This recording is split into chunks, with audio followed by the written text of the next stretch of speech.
Friends, welcome back to your study portal. तो चलिए आज हम लोग बायोलॉजी पढ़ते हैं, जो कि अभी होमवर्क सीरीज चल रहा है दरोगा के लिए। उसका होमवर्क कंप्लीट करते हैं। तो आज हम लोग बायोलॉजी में पढ़ेंगे हिस्टोलॉजी, स्टडी ऑफ टिश्यू, ऊतक विज्ञान, जो कि चैप्टर 2 में है। तो चलिए एक एक करके देखते हैं। समान आकार के कोशिकाओं का समूह जो आपस में मिलकर एक सामान्य कार्य करते हैं ऊतक कहलाते हैं। कोशिकाओं का समूह है एक ऊतक। कोशिकाओं का समूह क्या है? तो एक ऊतक है। ऊतक की सभी कोशिकाएं आकार, कार्य और उत्पत्ति में समान होती है। पौधा तथा जंतु की कोशिका लगभग समान होते हैं, परंतु पौधा तथा जंतु के ऊतक अलग अलग होते हैं। पादप ऊतक पौधों को ऊतक के कोशिकाओं की विभाजन क्षमता के आधार पर दो भागों में बांटा गया है। विभोजी ऊतक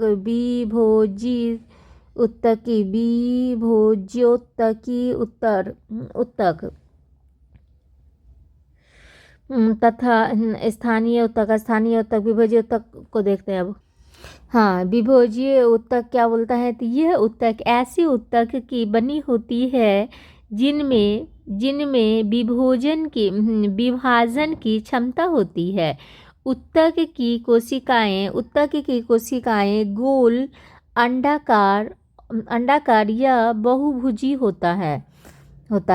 इस ऊतक के कोशिकाओं के बीच खाली जगह नहीं होता है।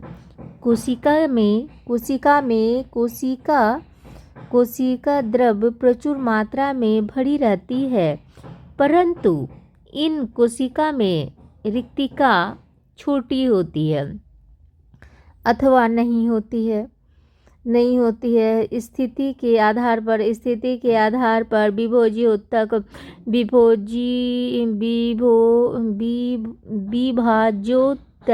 ऊतक को 3 भागों में बांटा गया है।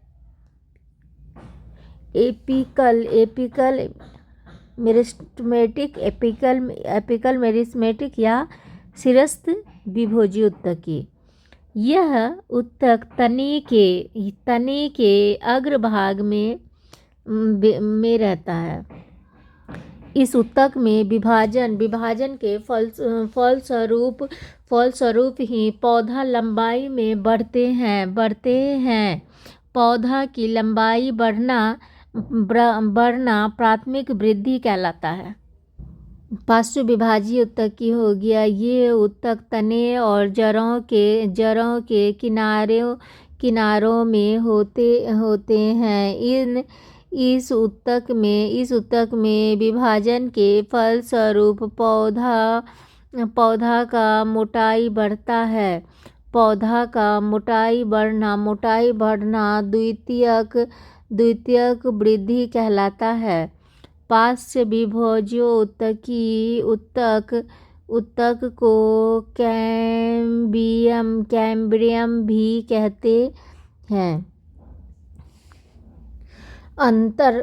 अंतर्वैसी विभोजी ऊतकी। ये शीर्ष स्थल विभोजी ऊतक के ही भाग हैं, जो वृद्धि होने के कारण अग्रभाग से हट जाता है।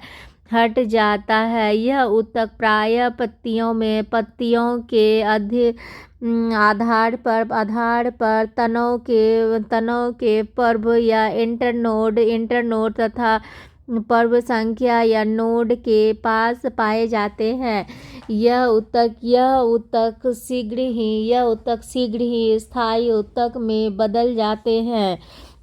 इंटरटिश्यू स्थायी ऊतक। स्थायी ऊतक, विभाज्य ऊतक की कोशिकाएं लगातार विभाजित होकर स्थायी ऊतक बनाता है। स्थायी ऊतक दो प्रकार के होते हैं: साधारण स्थायी ऊतक तथा जटिल स्थायी ऊतक। साधारण ऊतक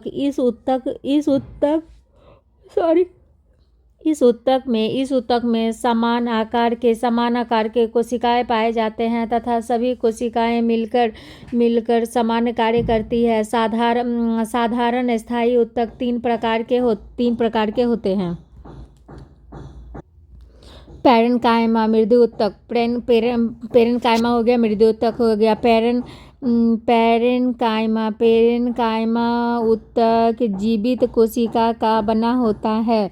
इस ऊतक की कोशिका प्रायः गोलाकार, अंडाकार या बहुभुजी होता है। इस ऊतक के कोशिका के बीच खाली स्थान पाए जाते हैं। यह ऊतक पौधों के सभी कोमल भाग में पाए जाते हैं। यह ऊतक जाइलम और फ्लोएम के निर्माण में भी भाग लेते हैं। इस ऊतक का प्रधान कार्य भोज्य पदार्थ को जमा करके रखना है। कुछ पैरेन्काइमा ऊतक में क्लोरोप्लास्ट भी पाए जाते हैं, जिसके कारण यह ऊतक पौधों में प्रकाश संश्लेषण भी करते हैं। जिस पैरेन्काइमा ऊतक में क्लोरोप्लास्ट रहता है उसे हरित ऊतक कहते हैं। जलीय पौधा का पैरेन्काइमा ऊतक वायु ऊतक में बदल जाता है। वायु ऊतक जलीय पौधों को तैरने में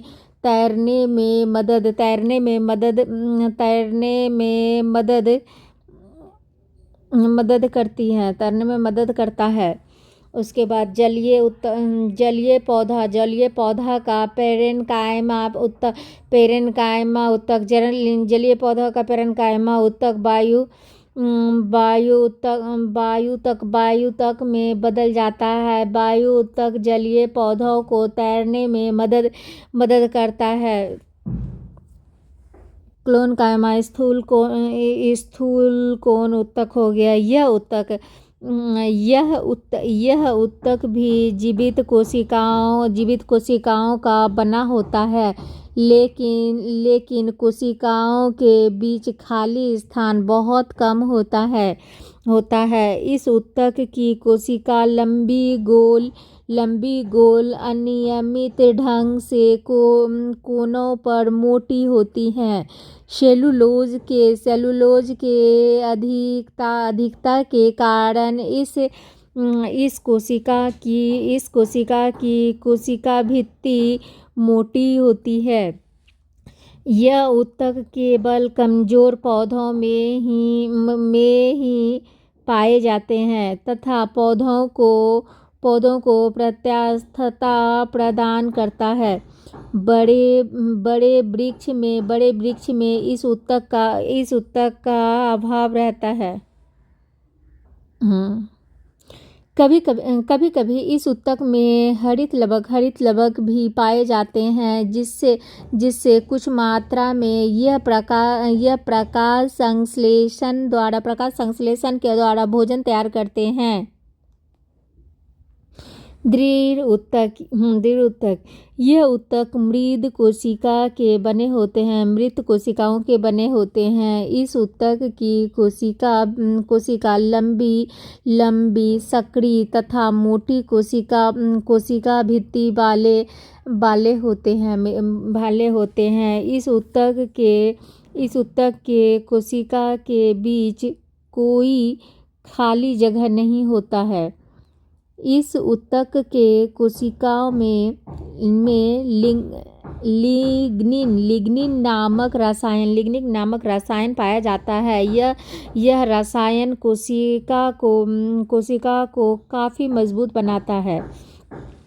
यह ऊतक बीज तथा फलों के ऊतक मजबूत आवरण बनाते हैं। पौधों से प्राप्त जूट, सनई, पटवा और दृढ़ ऊतक के यह ऊतक पौधों को यांत्रिकी सहायता पहुंचाते हैं तथा पौधों के आंतरिक भाग को सुरक्षा देते हैं। जटिल ऊतक विभिन्न आकार की कोशिकाओं के बने होते हैं, परंतु सभी कोशिकाएं एक इकाई के रूप में कार्य करते हैं। जटिल ऊतक दो प्रकार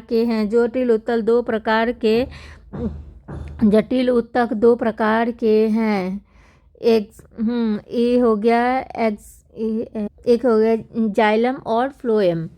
तो जाइलम मतलब दारू। जाइलम ऊतक 4 प्रकार के कोशिकाओं का बना होता है। जाइलम ऊतक पूरे पौधे में पाया जाता है, जिसका सर्वप्रमुख काम है जल का संवहन करना। इसके अलावे जाइलम पौधों को यांत्रिक सहायता देता है तथा भोजन ग्रहण भी करता है। जाइलम जिस 4 प्रकार के कोशिकाओं से बने होते हैं वे हैं बाह्यनिकाएं, उसके बाद बाहिकाएं और जाइलम जंतु एक्जिलोफाइबर तथा जलाइम मृदुतक।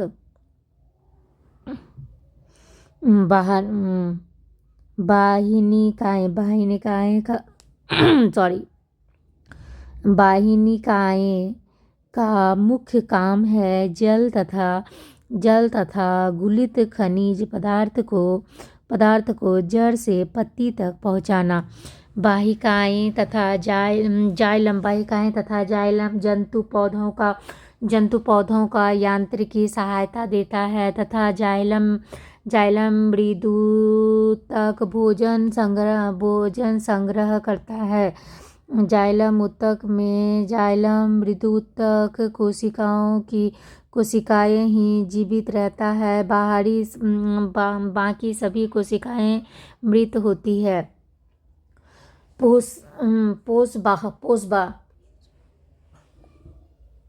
फ्लोएम।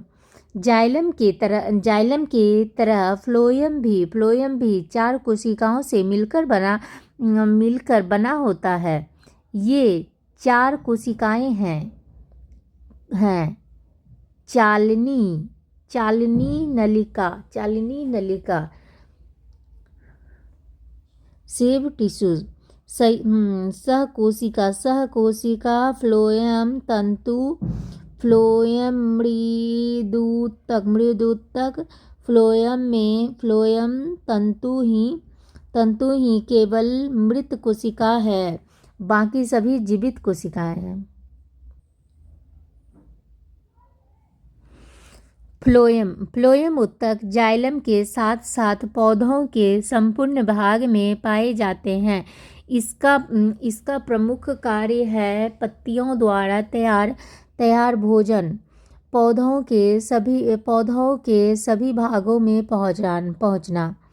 पौधों का रक्षी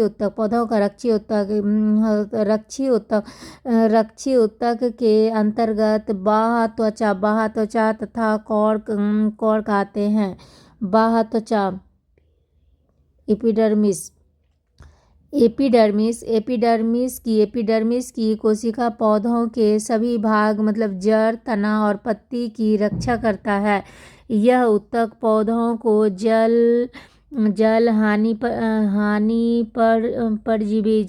परजीवी कवकों के प्रवेश तथा विभिन्न प्रकार के आघातों से बचाते हैं। मरुस्थलीय पौधों के एपिडर्मिस में क्यूटिन नामक जल अवरोधक रासायनिक पदार्थ बनता है जो पौधों में हानि को रोकता है। जड़ों के एपिडर्मिस के मूल रोम पाए जाते हैं जो भूमि से जल एवं खनिज लवण को अवशोषित करता है। कॉर्क। अब कॉर्क क्या है? कॉर्क समय के साथ साथ जब जड़ तथा तना पूरे होते जाते हैं तब तने के एपिडर्मिस का स्थान पर कॉर्क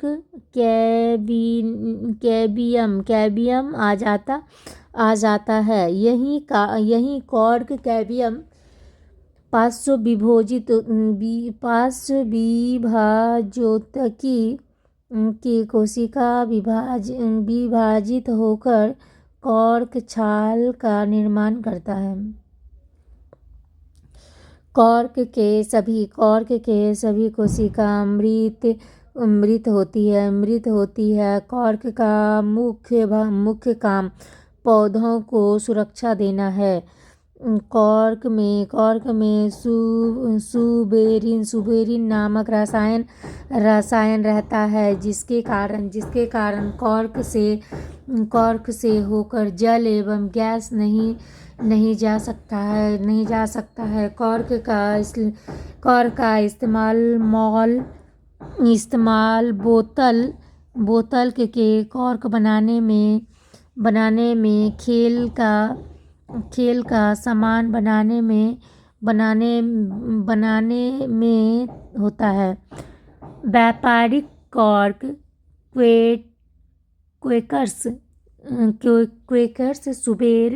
सुबेर नामक पौधों से प्राप्त होता है। वार्षिक वलय एनुअल रिंग्स। अब देखते हैं विभिन्न ऋतुओं में मौसम बदलने के कारण कैम्बियम पार्श्व विभाज्योत्तकी की सक्रियता में परिवर्तन होता है। इस कारण पौधों में स्पष्ट वार्षिक वलय का निर्माण होता है। वार्षिक वलय पौधों के एक वर्ष के वृद्धि को दर्शाता है। पौधों में जितने वार्षिक वलय होते हैं पौधों की आयु उतनी ही मानी जाती है। ऐसा क्षेत्र जहाँ सालों भर मौसम का समान होता है वहाँ के पौधों में वार्षिक वलय नहीं बनते। समुद्र के आसपास उगने वाले पौधों में वार्षिक वलय नहीं होता है क्योंकि समुद्र के आसपास सालों भर मौसम समान रहता है। अब देखेंगे क्या? जंतु ऊतक एनिमल टिश्यूज। जंतु में 4 प्रकार के ऊतक पाए जाते हैं। एपिडर्मिस मतलब उपकला ऊतक हो गया। कनेक्टिव टिश्यू संयोजी ऊतक हो गया। मैस्कुलर टिश्यू पेशी ऊतक हो गया। नर्वस टिश्यू हो गया। तंत्रिका तंत्र हो गया। Epidermis tissue. अब देखते हैं एपिडर्मिस टिश्यू मतलब उपकला ऊतक हो गया। एपिथेलियम ऊतक अंगों के बाहरी भाग तथा आंतरिक भाग का निर्माण करती है। इस ऊतक के कोशिकाओं के बीच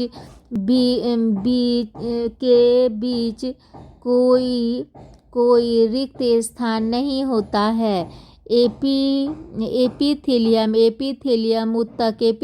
ऊतक का मुख्य कार्य अंगों का सुरक्षा प्रदान करना है। यह ऊतक शरीर के विभिन्न अंगों में पदार्थ के विसरण, स्रवण तथा अवशोषण में सहायता करता है। एपिथेलियम ऊतक को 4 भागों में बांटा गया है। तो हो गया सल्की एपिथेलियम। यह ऊतक की आकृति फर्श या दीवार पर लगी चपटी ईंट की तरह होती है। त्वचा के बाहरी परत का निर्माण इसी ऊतक से होता है। इसके अलावा यह ऊतक रक्त वाहिनियों तथा अंगों के भीतरी स्तर का निर्माण करते हैं। स्तंभभार एपिथेलियम। हाँ, तो इस ऊतक की कोशिका लंबे होते हैं तथा कोशिका के मुक्त सिरे पर माइक्रोबिलाई होते हैं। यह ऊतक ऐसे अंगों के आंतरिक भाग का निर्माण करते हैं जहां अवशोषण या स्रवण का काम होता है, जैसे आंत, आमाशय और पित्ताशय। घनाकार एपिथेलियम। इस ऊतक के कोशिकाओं का आकार घन के समान होता है। यह ऊतक के द्वारा शरीर में ग्रंथि का निर्माण होता है। प्रमुख ग्रंथि ये क्या है? तो ये श्वेत ग्रंथि STSUD।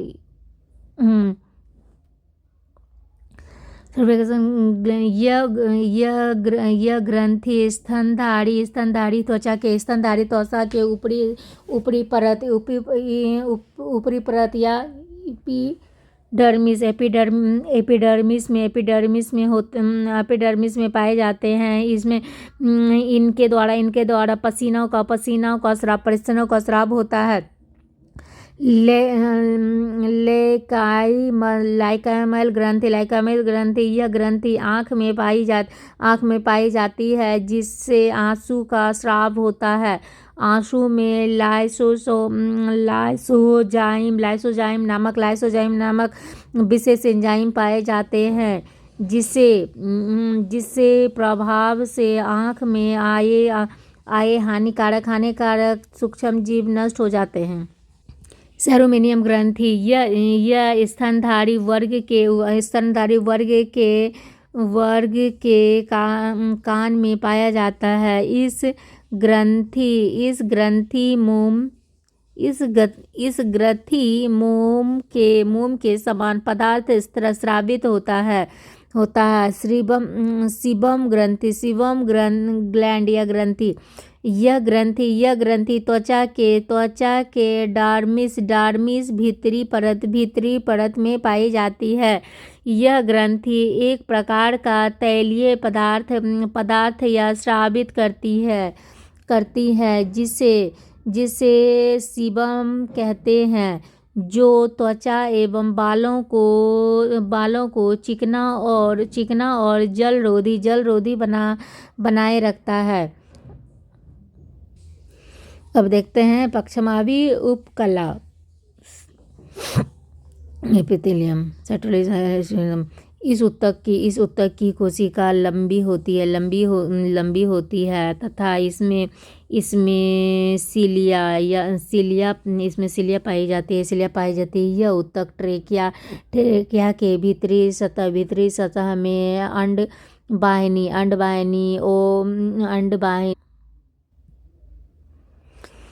पक्षामी उपकला हो गया। इस उत्तक की कोशिका लंबी होती है तथा इसमें सिलिया पाए जाते हैं। यह उत्तक ट्रेकिया के भीतरी सतह में अंडवाहिनी गर्भाशय में पाए जाते हैं। यह उत्तक अंगों द्वारा स्रावित पदार्थ को सिलिया के द्वारा गति प्रदान करते हैं तथा पदार्थों को एक ही दिशा में जाने में मदद करता है।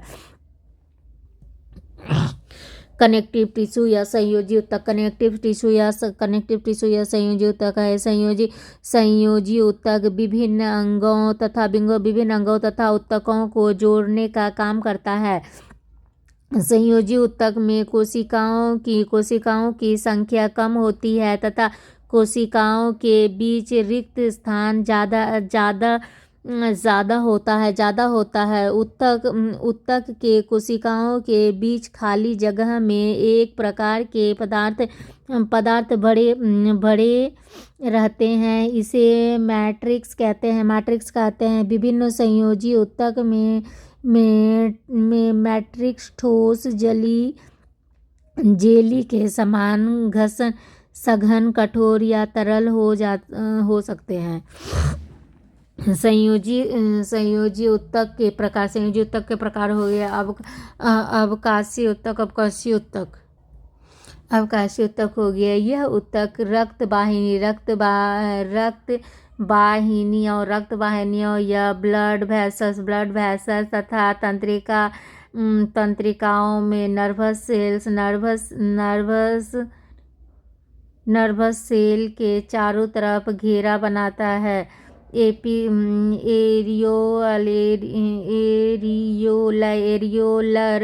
एरियोलर उत्तक त्वचा एवं मांसपेशी या दो मांसपेशी को आपस में जोड़ता है। मास्टर कोशिका यह एरियोलर उत्तक में पाई जाने वाले कोशिका है। यह कोशिका रुधिर वाहिनी के चारों तरफ पाई जाती है। इस कोशिका द्वारा हिस्टामिन प्रोटीन हिपेटिन कार्बोहाइड्रेट तथा सीरोटोनिन प्रोटीन स्रावित होती है।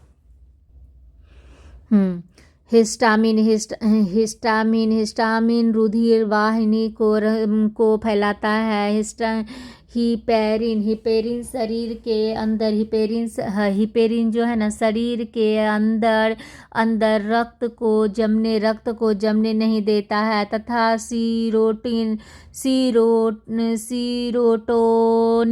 रुधिर वाहिनी में सिकुड़न लाता है। एरियोलस उत्तक के से श्वेत तंतु कोशिका के द्वारा कोलेजन प्रोटीन तथा पीला तंतु कोशिका द्वारा एलास्टिन प्रोटीन स्रावित होता है। वसा संयोजी उत्तक यह उत्तक वसा कोशिका या फैट सेल से बनी होती है। इस कोशिका में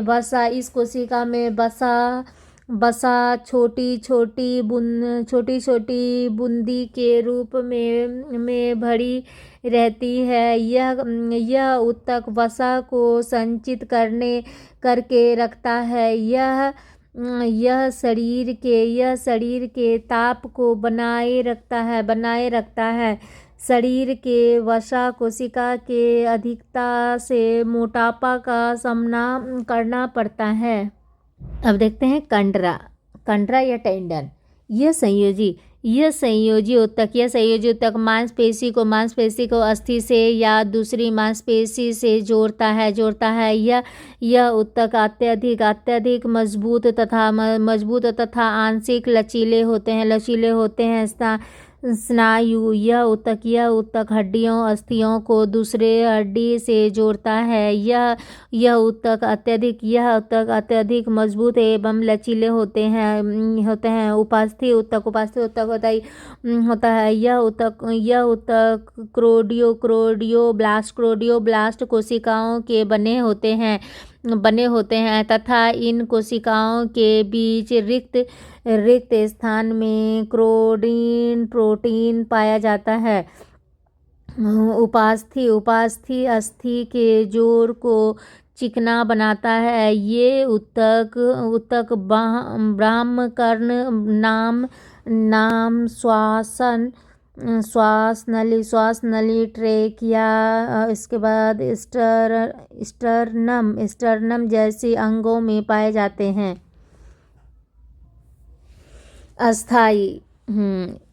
अस्थि बोन यह काफ़ी मजबूत संयोजी ऊतक है क्योंकि इस ऊतक के मैट्रिक्स कैल्शियम तथा फास्फोरस लवण से बना होता है। अस्थि के मैट्रिक्स में ओसिन नामक प्रोटीन होता है। लंबी तथा मोटी अस्थियों के बीच एक गुहा होता है जिसे मज्जा गुहा कहते हैं। मज्जा गुहा में जल एडिपोज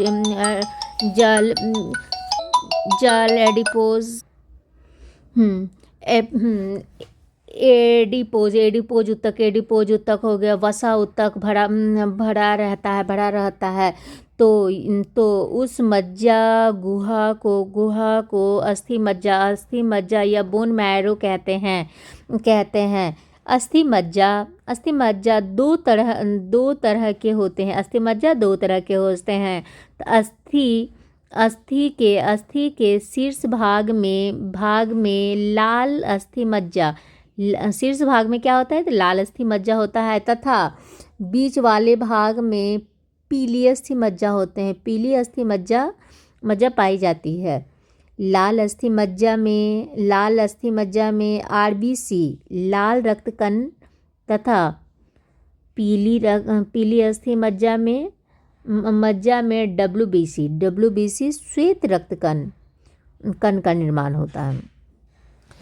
स्तनधारी वर्ग के जीवों के अस्थि में अनेक नली समान ढांचा होता है जिसे हैवर्सियन नलिका कहते हैं। हैवर्सियन नलिका की उपस्थिति स्तनधारी वर्ग के विशेष लक्षण हैं। ब्लड रक्त तरल संयोजी ऊतक है क्योंकि इस ऊतक के मैट्रिक्स ठोस ना होकर तरल रूप में रहते हैं। रक्त के तरल भाग या मैट्रिक्स को प्लाज्मा कहते हैं तथा प्लाज्मा रक्त कोशिकाओं में तैरती रहती है। रक्त का 50% भाग प्लाज्मा का बना होता है। शेष 45% रुधिर कोशिका होता है। प्लाज्मा का 90% भाग जल से बना होता है। शेष 7% प्रोटीन तथा कार्बनिक एवं अकार्बनिक पदार्थ होते हैं। अब देखते हैं रक्त में 3 प्रकार की कोशिकाएं होती हैं। लाल रक्त कण हो गया आरबीसी और श्वेत रक्त कण हो गया डब्ल्यूबीसी और प्लेटलेट्स। तो अब देखते हैं लसिका लिम्फोज। लसिका रक्त के समान ही तरल संयोजी ऊतक है। लसिका क्या है? रक्त के समान ही तरल संयोजी ऊतक है।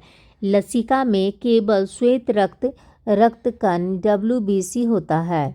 इसमें लाल रक्त कण तथा प्लेटलेट्स का अभाव होता है। लसिका की कोशिका एंटीबॉडी बनाते हैं जो जीवाणु तथा अन्य सूक्ष्म जीवों के संक्रमण को रोकता है। लसिका के द्वारा कम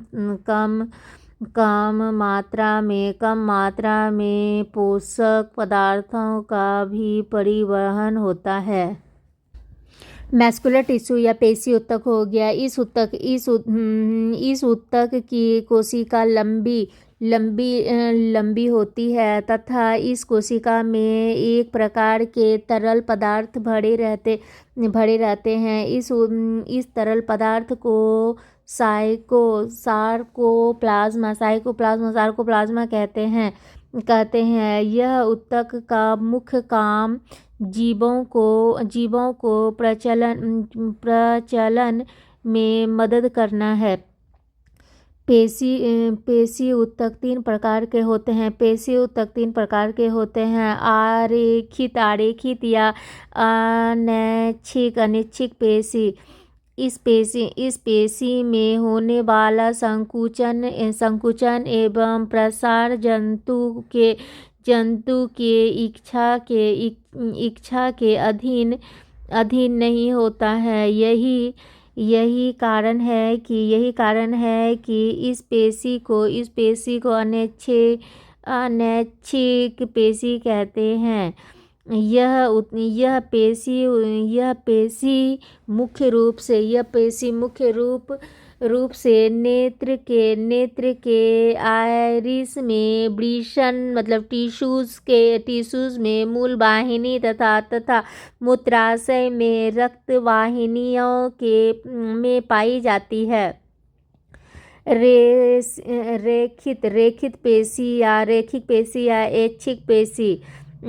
यह पेशी जीव के कंकाल हड्डी से जुड़ी होती है तथा इसमें प्रसार तथा संकुचन जीवों के इच्छा के अनुसार होता है। यह पेशी शरीर के बाहु, पैर, गर्दन आदि में पाई जाती है। इस पेशी का कुल भार शरीर कुल भार का 50% होता है। हृदय पेशी हो गया। हृदय का निर्माण करने वाले पेशी को कार्डियक पेशी कहते हैं। हृदय पेशी की रचना रेखित पेशी के समान होती है। यह पेशी स्वभाव से अनैच्छिक होती हैं तथा जीवन भर इसमें प्रसार तथा संकुचन होते रहता है। तंत्रिका ऊतक जीवों के मस्तिष्क, मेरुरज्जु तथा सभी तंत्रिकाएं इसी ऊतक के बने होते हैं। तंत्रिका ऊतक की कोशिका को न्यूरॉन कहते हैं। न्यूरॉन कोशिका को तंत्र की इकाई भी कहते हैं। यह ऊतक संवेदना को शरीर के एक भाग से दूसरे भाग में भेजने का कार्य करती है।